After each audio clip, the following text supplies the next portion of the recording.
আমি আমি লাইনে আছি হলো কালকে দুপুর 2টার সময় আসছিলাম, যে ভাবছি যেহেতু জব করি, সেলসের জব, আমাদের Dhaka division area sales manager হিসেবে আছি আরিয়ান হেলমেটে, বাইকের হেলমেট অ্যাক্সেসরিজে। এখন আমরা বাইক ছাড়া তো চলতে পারবো না ভাই, কারণ আমাদের যে কাজ পুরো ঢাকা ডিভিশনের প্রত্যেকটা জায়গায় যেতে হয়।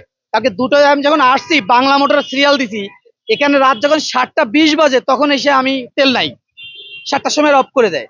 পরে এখান থেকে চলে গেছি বাসায় রাগ হয়ে, তেল পাই নাই। চলে যাওয়ার পরে আজকে ফজরের সময় আসছি, ফজরে এসে সিরিয়াল দিছি, এখন এসে এই অবস্থায়। এখন কোম্পানি থেকে ফোন দিচ্ছে যে আপনি তেলই উঠান, আমাদের চাকরি করা লাগবে না, এতে তো চাকরি থাকবে না আমাদের ভাই। তা সরকার বলছে তেল আছে, তেল তেল কোথায়? এই তেলটাই তো পাচ্ছি না। আর শরীরের তো অবস্থা তো দেখতেছেনই, পানি খেয়ে আছি, এখনো না কিছু খাই নাই।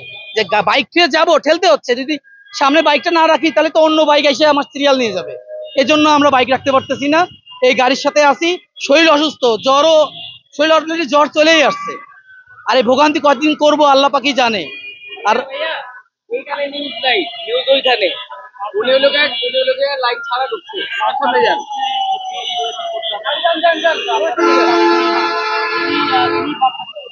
সরকারের কাছে এইটা বলতে চাই, তার এইখানে এসে দেখা উচিত যে আসলে কেন তেল পাচ্ছে না। ওনারা বলছে তেল আছে, আছে কোথায় তেল আছে?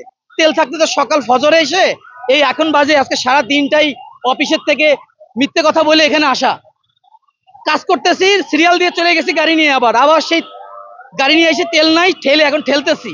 1 কাঠা তেল আছে, 1 কাঠা।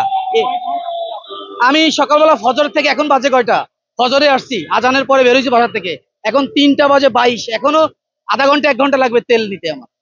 তাহলে এই ভোগান্তি কতদিন? আর সরকার আমাদের তেল দিচ্ছে, তেল দিচ্ছে, অপুরন্ত তেল রয়েছে, মন্ত্রী বলতেছে, রাষ্ট্রমন্ত্রী বলতেছে, কিন্তু কোথায়? তেল তো পাচ্ছি না। তেল পাইলে গিয়ে সকাল থেকে এই পর্যন্ত বিকাল, সারা দিনটাই তো মাটি হয়ে গেল। আমরা তো প্রাইভেটে চাকরি করি ভাই, আমরা আহামরি যে খুব ভালো বাসায় বসে টাকা পাচ্ছি, কাজ করতেছি এমনটা না। আপনি মনে করেন যে সরকারের দ্বারা কাজে আপনি তো লাইনে অপেক্ষা করছেন, হ্যাঁ অবশ্যই। আপনার চাকরি এখানে থাকবে না। আমি এটা মনে করে আশা করি থাকবে না, কারণ অফিসের থেকে অলরেডি 4-5 বার ফোন দিচ্ছে, আমি ধরিনি ফোন স্যার, লজ্জাতে ফোন ধরি। আমি কি বলবো?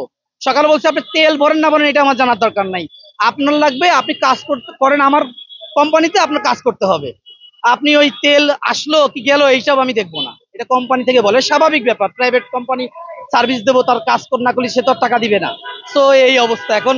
সরকারের কাছে অনুমতি এইটাই যে আকুল অবনতি, যে আমাদের তেলটা যেন ভাই প্রতিদিন যেন এসে আমাদের ভোগান্তিতে না পড়তে হয়, যেন যেন তাড়াতাড়ি এসে তেলটা পাই, চলে যেতে পারি, কাজ কর্মস্থলে যেতে পারি।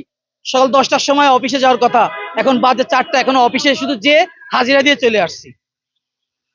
এখন শরীর কাজ করতে না, বুকও ব্যথা করতেছে। এখন কি বলবো আপনার, সত্য কথা মিথ্যে কথা আর কি বলার নাই ভাই। এখন সরকারের কাছে এটাই আর্জি যাতে আমাদের তেলের যেন সংকট না পড়তে হয়।